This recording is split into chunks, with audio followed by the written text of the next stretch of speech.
on Auschwitz.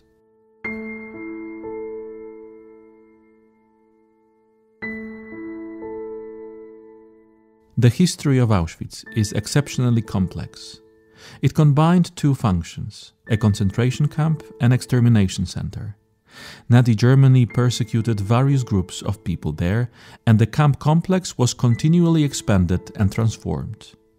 In the podcast on Auschwitz, we discuss the details of the history of the camp, as well as our contemporary memory of this important and special place.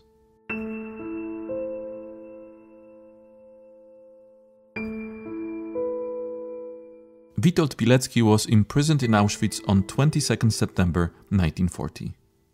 Pilecki, as a Polish soldier, undertook the mission to infiltrate the camp in order to create a conspiracy network there, organize communications, send reliable data about German crimes, and possibly prepare the camp's prisoners for a fight. In April 1943, Witold Pilecki escaped with two fellow prisoners. He wrote reports in which he described the camp terror, the tragic fate of the prisoners, as well as the progressive development of the extermination program of the Jewish population in Auschwitz. Dr. Adam Cyra, the author of his biography, talks about the life, work, and death of Witold Pilecki.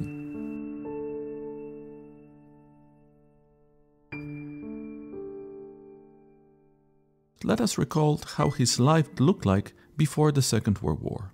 Witold Pilecki urodził się 13 maja w 1901 roku.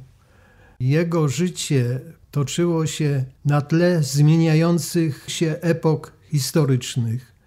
Witold Pilecki was born on 13th of May 1901. He lived during times when historical eras were changing. He was born in the exile in Ołuniec, in the depths of the Tsarist Empire in Karelia. How did he end up in such remote areas outside of Poland? Well, the Pilecki family had land property in Starojelnia near Nowogródek. Today, these territories belong to Belarus. For his participation in the January uprising, Witold Pilecki's grandfather, Józef Pilecki, was sent deep into Russia, while the property in Starojelnia, which he owned, was confiscated from him. From the Pilecki estate, just a small rest remained in Sukurcze near Lida, because this property was a dowry of the mother of his grandfather. Only this small fraction the Tsarist authorities didn't confiscate. Witold Pilecki's grandfather, while in exile in Russia, sought to educate children, and Witold's father, Julian Pilecki, graduated from the Forest Institute in St. Petersburg. And here was the problem, because educated Poles had difficulty in obtaining work within Polish lands under the Russian partition. However, without a problem, the job corresponding to their education could be obtained in the Tsarist Empire, in Russia itself. And it was Witold Pilecki's father, Julian, who got a job as a forestry assistant, and then he even came to the position of a forest inspector in Ołoniec in Karelia. Witold Pilecki had two sisters and two brothers. One of them, Józef, died at the age of 5. The Pileckis stayed surrounded, so to say, by the Russian Sea. Witold's mother noticed that the children speak Polish during the conversation, which was crucial for her, but they use a lot of Russian words. The mother tried to raise them to be patriots, familiarizing them with the history of Poland. She told them about the January uprising, in which grandfather participated. She also portrayed the persecution of the insurgents and Muraviev, who was a general governor in Vilnius during the January uprising, and very often ordered public executions of the captured January insurgents by hanging. Hence he was called Wieszaciel, the hangman. The mother, however, fearing that to some extent the children would fall under Russian influence, decided to move in 1910 to Vilnius to enable the children, including Witold, to continue their education in this city. Witold started his studies at the Trade Gymnasium, and for the first time he became involved in the independence activity as a 12-year-old boy. He became a scout in 1913 in the underground Polish Scouting Association in Vilnius, whose activity in the Russian-occupied Poland was prohibited. In the summer of 1914, Witold's mother and the other children were on summer holiday in Druskienniki. The risk of the outbreak of the First World War was very real, and there was concern that Vilnius would be occupied by German troops, which would drive Russian troops out of the city. The events unfolded exactly that way. She was fearing that the front line would deprive her of any contact with her husband, who was still working and staying in Owoniec and sending money to Vilnius for the maintenance of his wife and children. Fearing that this contact would be interrupted by the front line, she moved with her children to the vicinity of Vitebsk, to Hawryłków, where her far relatives lived. The children, including Witold, studied in the city of Orzeł, located in the western part of Russia, and lived in an apartment of her sister. In the city, Orzeł, Pilecki created in 1918 a scouting team, and in addition, along with other scouts, he was involved in the actions of a secret Polish military organization that was supposed to prepare personnel for the Polish army created in the future. In connection with this activity, Witold Pilecki and his scouts carried out an action in the military barracks located a few kilometers outside the city. The undertaking was successful. They managed to take the uniforms and military equipment from there. No one died, even though the watchmen of the warehouses opened fire to the Polish scouts. They acquired this military equipment and uniforms considering that they would join the First Polish Corps formed under the command of General Józef Dowbor-Muśnicki. However, they failed to do so. With his mother and siblings returned somewhere at the end of summer 1918 back to Vilnius, Pilecki continued education there at the Joachim Lelewel Gymnasium. Vilnius was still occupied by German troops. Although Poland regained its independence on 11 of November 1918, German troops continued to stay in Vilnius. Therefore, the Poles created self-defense units with the aim to force the Germans out of the city. Witold Pilecki joined the units together with other scouts he knew personally. The German army left Vilnius on 31st of December 1918. And here we have a very characteristic detail from Pilecki's biography. He was in the team fighting the Germans out of Vilnius near the Gate of Dawn, with the well-known image of Our Lady of the Gate of Dawn. As soon as the Germans left the city, Witold Pilecki was a commander of the guard. These scouts under the command of Pilecki were holding a night watch by the image of Our Lady of the Gate of Dawn on the night from 31st December 1918 to January 1st, 1919. Being the commander of the first guard in front of the image of Our Lady of the Gate of Dawn in liberated Vilnius was a very special experience for Pilecki. Already on the 5th of January 1919, the approaching Bolshevik troops expelled Poles from the city. Members of Vilnius self-defense units reached through Białystok as far as the city of Łapy. There, Pilecki and other members of his unit joined a well-known cavalry division created by two Dąbrowski brothers, Władysław and Jerzy. Later, the unit changed its name into the Vilnius Cavalry Division. Pilecki, as a cavalryman, fought in this unit until the late months of 1919. Later, he was transferred to the reserve and resumed his education, this time in one Warsaw gymnasium. And when the Polish Bolshevik War began in 1920, he returned to the Polish army. First, he served in the infantry, then in the cavalry. His military curriculum is very rich in various events of the towns in which he fought. It's impossible to recall all this. In any case, at the end of 1920, Pilecki was transferred to the reserve and in 1921 graduated from middle school and wondered what to do next. His parents were in Sukurcze. With their estate ruined, their financial situation was very difficult. Therefore, Pilecki, who was going to study at the Stefan Batory University in Vilnius at the Faculty of Fine Arts, had to give up these plans. Then, he also had plans to study at the Agricultural Academy in Poznań. However, the economic situation didn't allow him to start his studies. In consequence, he got a job. At the beginning, he worked in the Union for the National Safety, created in Kresy, which was the eastern borderlands of Poland.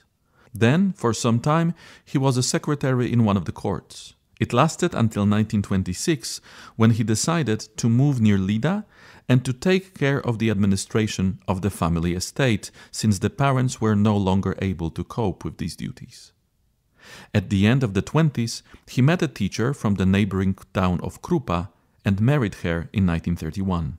Her name was Maria Ostrowska. She came from Ostrów Mazowiecka, and soon 2 children were born, Andrzej in 1932 and Zofia in 1933. The family estate began to flourish. The property, which was administered and owned by Pilecki, specialized in the cultivation of clover seeds. In addition, Pilecki developed social activities in the area, created a dairy, created a volunteer fire brigade, of which he was president, and created a cavalry unit as part of horse military training. This unit was called Krakusy. He was also appointed for military exercises, and it should be noted that already in 1926, after completing subsequent military exercises, he received the rank of lieutenant, and therewith he set off with the Krakusy troops for war in 1939. His unit was part of the cavalry support of the 19th Infantry Division operating within the Army Division Prusy. His troops were transported from Lida by train with equipment and horses to Sochaczew, and as part of the division, as cavalry support, they fought in Piotrków Trybunalski and Tomaszów Mazowiecki. Unfortunately, the division was shattered. The soldiers of Pilecki got to the other side of the Vistula to form a part of the newly formed 41st Reserve Polish Army Division, also as a cavalry support. The trail of Pilecki cavalrymen led all the way to Lubelszczyzna. Poles fought the last fights in the Lublin region by Kock on 6th of October 1939. Pilecki and the other cavalrymen didn't decide to capitulate. However, they created a partisan unit.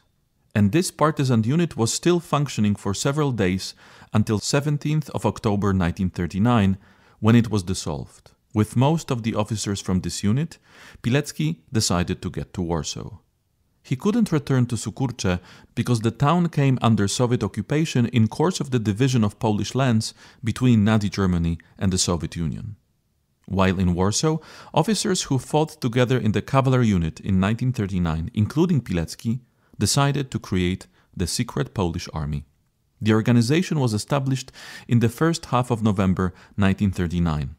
Major Jan Włodarkiewicz was the commander, while Witold Pilecki, who still had the rank of second lieutenant at the time, was the chief of staff, and later the inspector of the secret Polish army. Many people from Warsaw joined the unit. Among them was Dr. Władysław Dering, in whose villa in Mokotów neighborhood in Warsaw were often organized meetings of the command of the secret Polish army. On 14th of June 1940, a concentration camp was established in the pre-war barracks of the Polish army in the town of Oświęcim. At that time, the first transport of Poles from the Tarnów prison, counting 728 people, was brought to the new Auschwitz camp, and later, further transports were deported there. The first transport from Warsaw to Auschwitz arrived on 15th of August 1940. In addition, telegrams informing about the death of prisoners in Auschwitz began to reach Warsaw. So that Major Jan Włodarkiewicz called a briefing of his officers and, looking at Pilecki, made him understand and expressed it that he would be the best candidate to be voluntarily captured by the Germans during a roundup in Warsaw. It would allow him to be an unknown man under a false name, allegedly having nothing in common with the army, and to enter the camp in order to create a conspiracy network there. Pilecki was aware of the danger of the mission he was supposed to undertake, but finally he consented it. And when the next roundup in Warsaw took place on 19th of September 1940, he let himself be captured by the Germans. It occurred in the apartment of his sister-in-law, Eleonora Ostrowska, in Żoliborz neighborhood. Although he could easily hide in a safe hiding place, his goal was to be detained, and so it happened. Under the assumed name Tomasz Serafiński, as an alleged tanner by profession, Witold Pilecki was deported to Auschwitz on the night of 21st to 22nd of September 1940. While staying in Warsaw for some time in the apartment of the Dr. Helena Pawłowska, Pilecki came across documents that were left there by the reserve officer Tomasz Serafiński from Nowy Wiśnicz. The real Tomasz Serafiński left his work card and identity card. Pilecki only exchanged the photos and used these documents. It should be realized that when Pilecki undertook this dangerous mission, only the first part of the Auschwitz camp existed, which was only just expanded and was created in the pre-war barracks of the Polish army. In the transport from the night of 21st to 22nd September, there were 1,705 prisoners. Among them were many people whose names we know, for example, because of their activities during the Second World War or post-war activities. Professor Władysław Bartoszewski, who as an 18-year-old junior high school student was brought in this transport along with Pilecki. There was also Antoni Kocjan, the famous pre-war glider constructor, who was also captured during the roundup. Released in May 1941, he later became famous for his aerial intelligence activities in the Home Army headquarters, working out the secrets of the extremely dangerous German weapons V1 and V2. Rozpracowując tajemnice niezwykle niebezpiecznej broni niemieckiej V1, V2. You said that Pilecki was brought to Auschwitz within the Second Warsaw Transport from 21 to 22nd September 1940. What exactly was his mission? Kiedy Pilecki zdecydował się na tą niebezpieczną misję, kiedy miał postawione przez swojego przełożonego zadanie, jakie ma wykonać w Auschwitz, o tym zadaniu dla When Pilecki decided to undertake this dangerous assignment, his superior revealed him the objective he was supposed to realize in Auschwitz. Major Jan Włodarkiewicz briefed General Stefan Grotrowecki about the mission. Grotrowecki was the commander of the underground organization Union of Armed Struggle, later transformed into the Home Army. Pilecki's duty was to organize a military conspiracy which should in various ways provide information about what is happening in Auschwitz. The military conspiracy was also supposed to try to save the lives of prisoners by secretly organizing medicines, food, and providing real information in the camp to fellow prisoners about the situation on the fronts on the Second World War. The ultimate goal was to organize prisoners on a military model and to liberate the camp in cooperation with partisan units. When Pilecki arrived at Auschwitz, he ended up first in block number 17, where, surprisingly, he received a good function as a room leader. That is, he was responsible for the order of cleanliness in the room, but the block leader in this block was Bloody Alois. He was a German communist, Alois Staller, and he demanded from other functionary prisoners that they beat and abuse the others to impose obedience among the prisoners. Pilecki refused to do so, and as a consequence, he was thrown out of this block and went to very heavy prisoner work units, performing various earthworks under the open sky. In addition, the prisoners until December 1940 did neither have winter coats nor they have socks. They walked in clogs, they didn't have any hats. In such circumstances, Pilecki found himself. He realized that with him working in this work unit, he would not only do nothing to create a military conspiracy, which he decided to call a military organization, but would also die in these harsh conditions. He got help by coincidence, obtaining a job in a carpentry shop thanks to the help of other prisoners. Unfortunately, in early 1941, he contracted a very serious disease, pneumonia. And again, other prisoners supported him, in this case from the organization he had formed. Dr. Władysław Dering already at that time had a job in the hospital created for prisoners. He rushed to help Pilecki and managed that he successfully overcome this disease. Then Pilecki worked in various work units.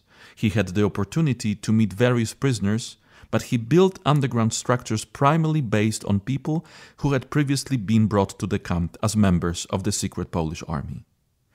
Eventually, his organization was based on the people he had met in various earlier periods of his life, including during the battles for the borders of Poland in the years 1918-1921, or the ones he came in various situations into contact with, among other things on military exercises in the pre-war period. It was very important that the members of the military organization created by Pilecki were in good working squads, because having better conditions for life in the camp, they were able to help other prisoners, and they were able to conduct conspiracy activities. And one of the main pillars of the camp conspiracy became the camp hospital created by Dr. Władysław Dering on the orders of the Germans. There were various options for activities. Prisoners could be literally saved by being admitted to the hospital. Although the situation was dramatic, because in front of the hospital block some 200 prisoners were waiting for admission daily, but only 10 of them could be admitted, so the choice was very difficult. Who should be saved first? In the later period of the camp's existence, there were also selections among the patients. Again, it was possible to save their lives or get them released from the hospital early if a selection was approaching, so that they would not fall victim to it.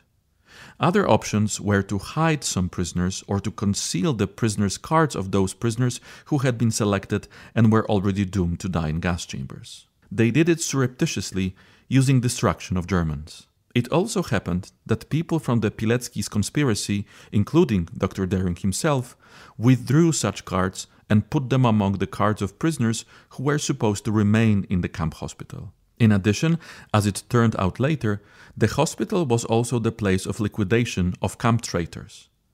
They were later eliminated by poison and earlier by overdosing on drugs that caused death. On the wall of block number 15, the camp authorities ordered to hang a box where confidants or other informers could insert cards with information about other prisoners. Pilecki's organization forged the keys to this box, and secretly this box was opened every few days. These denunciations were drawn out and destroyed, and if the denunciation was signed, then at the same time the organization was aware of who among the prisoners is a confidant. After that, the organization also tried to reach other camp offices. For example, the Bureau of Prisoners' Employment, the Arbeitsdienst. There were opportunities to assign prisoners to better work units. That way, they could save their lives too. Otto Küssel, a German criminal, managed this office of employment of prisoners, but there was also a member of the Pilecki's organization, Mieczysław Januszewski, a lieutenant of the Navy, who also had an influence on the decision made regarding the employment of prisoners.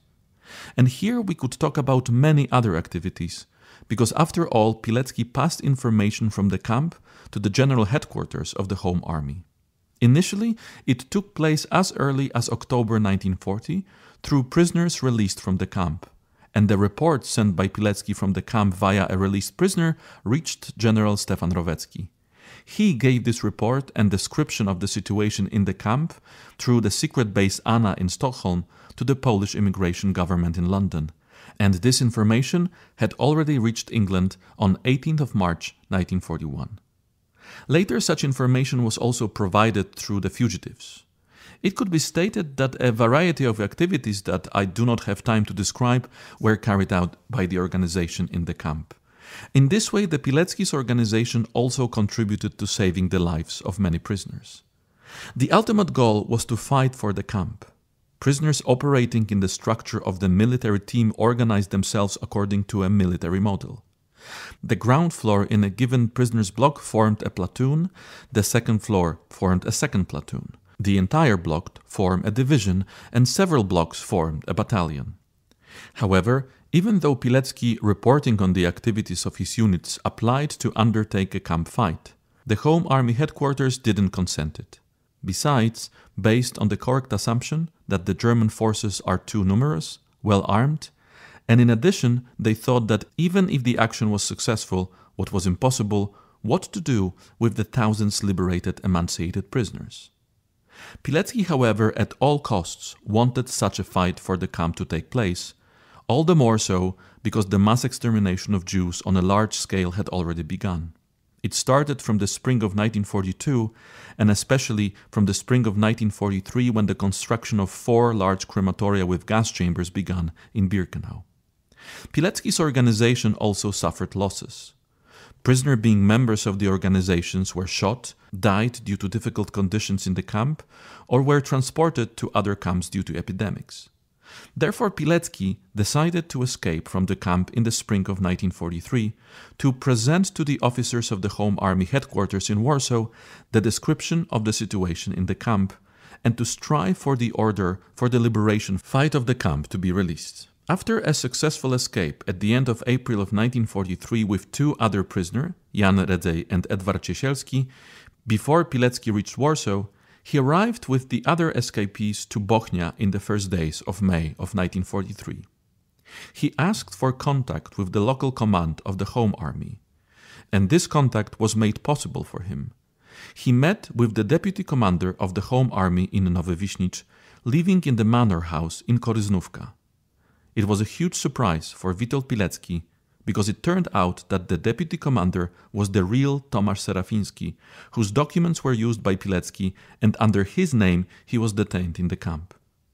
He stayed by Tomasz Serafiński and his wife Ludmiła almost by the end of August of 1943, while the other two refugees were hiding in the vicinity of Nowy Wiśnicz. Later, everyone reached Warsaw, and Pilecki wrote a report in which he presented the state of the military organization in the camp. In outline, he signaled the most terrible, terrible events he witnessed in the camp. The report was encrypted, the names were replaced by numbers, and a separate key served as an alignment for these names with the corresponding number. This report was forwarded to the Home Army headquarters. Apparently, it was even to be translated into German, French, English, and transmitted to the West. The headquarters, however, didn't reach a decision. It was impossible. They had a wider view regarding the fight for the camp than Pilecki had, so he began to work in Kiev, Directorate of Diversion, until the outbreak of the Warsaw Uprising. In addition, another function was planned for him. On the other hand, it was expected that in the future Poland would again be under occupation or influence of the Soviet Union, and if it happens, Pilecki was to be a co-organizer of the NIE organization General August Emil Fieldorf was supposed to lead. The Warsaw Uprising began, and Pilecki, due to the function that was provided for him within the organization NIE, had a ban on armed participation in the uprising. But he broke this ban. At the beginning he fought as a regular private soldier of the Home Army, and then he was the commander of the redoubt facility at Starenkiewicza Square in Warsaw. And the Germans never got that redoubt. The uprising ended with capitulation during insurgent fights. Jan Redzej, the fellow escapee of Pilecki, died on 5th of August 1944. Edward Ciesielski, wounded several times like Pilecki, was taken prisoner by the German army. Pilecki was in a POW camp in Murnau, where he was liberated by American troops on 29th of April 1945. Bearing in mind the oath he had taken to be faithful to the organization NIE, which he was to create, he made efforts to reach Italy and contact General Władysław Anders, who was the commander of the still unresolved Polish Second Corps, which on 18th of May 1944 captured Monte Cassino. Indeed, Pilecki reached Italy in July 1945. General Władysław Anders consented that Pilecki should return to Poland, enslaved by the Soviets and ruled by Polish communists, and provide information about what is happening there. Pilecki finally reached Poland at the end of November 1945. It's impossible to discuss all this because Pilecki's biography is rich in many details. Yet he came under the assumed name Roman Jezierski. Here, on the site in Poland, he did some research and found out that the structures of the organization NIE actually didn't exist. The General August Emil Fieldorf was in exile in Siberia, so the operation of the organization was impossible. Pilecki then created such an intelligence network, which he didn't even give any name, based again on his friends and people he knew from the camp and from the times of the Warsaw Uprising, as well as friends from other periods of his life. They gathered information on the crimes committed by a communist secret police, on the economic exploitation of Poland by the Soviet Union, and this information was transferred to Italy via couriers to the General Władysław Anders. There were no anti-Polish intentions in these actions. Regarding what Pilecki's information network sent, today we would say that these were almost journalistic news, which today are transmitted by correspondents in different countries. As a result of operational activities, Pilecki's network had been, however, worked out. The cavalry captain Witold Pilecki was arrested on 8th of May 1947. I use the rank of cavalry captain because still, acting in the camp conspiracy, on 11th November 1941, Pilecki was promoted by General Stefan Grotrowecki to the rank of lieutenant. It was a promotion, among other things, for his successful activity in the camp conspiracy. He received his cavalry captain rank in February of 1944, with seniority from 11th November 1943. The Captain Pilecki got arrested. There was an investigation for several months. His co-workers were also detained. The investigation was completed at the end of 1947. In the first months of 1948, an indictment was sent to the military district court in Warsaw. Pilecki was accused of spying for foreign intelligence, which was not true because he only sent information to the Second Polish Corps in Italy. Not only that, he was accused of preparing attacks on high officials of the Ministry of Public Security, which was also far from the truth. He was accused of accumulating weapons for the purpose of the attacks. In fact, Pilecki admitted and even pointed out that after the fall of the Warsaw Uprising, before going to captivity, his soldiers hid the weapons in some secret points, and this was not the weapon that Pilecki collected with the intention of conducting some sort of armed activity against the communist regime. That were weapons from the times of Warsaw Uprising still in hiding. Well, it didn't help to deny this false accusation. The trial lasted from March the 3rd to March 15th, 1948.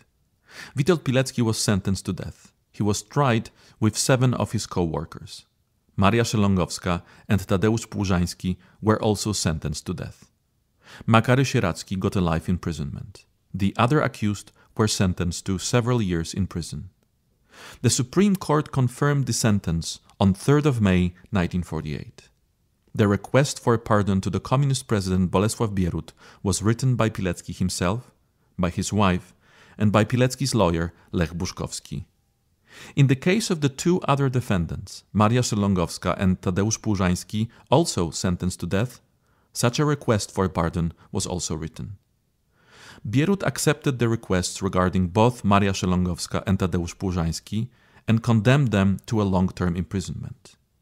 However, in the case of Witold Pilecki, President Bolesław Bierut approved the death penalty on 20th of May 1948. And 5 days later, in the prison at Rakowiecka Street in Mokotów district in Warsaw, where Pilecki and the other defendants stayed, the verdict on Pilecki was carried out with a shot in the back of his head.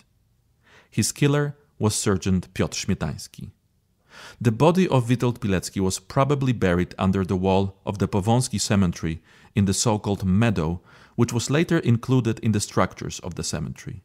The Institute of National Remembrance conducted several years of searching for the remains of the victims buried there, including Witold Pilecki. In his case, however, his remains were not found. Witold Pilecki was completely rehabilitated and acquitted on 1st of October 1990 by the military chamber of the Supreme Court. In 2006, Witold Pilecki was awarded the Order of the White Eagle, and in 2013 he was promoted by the then Minister of National Defense to the rank of colonel.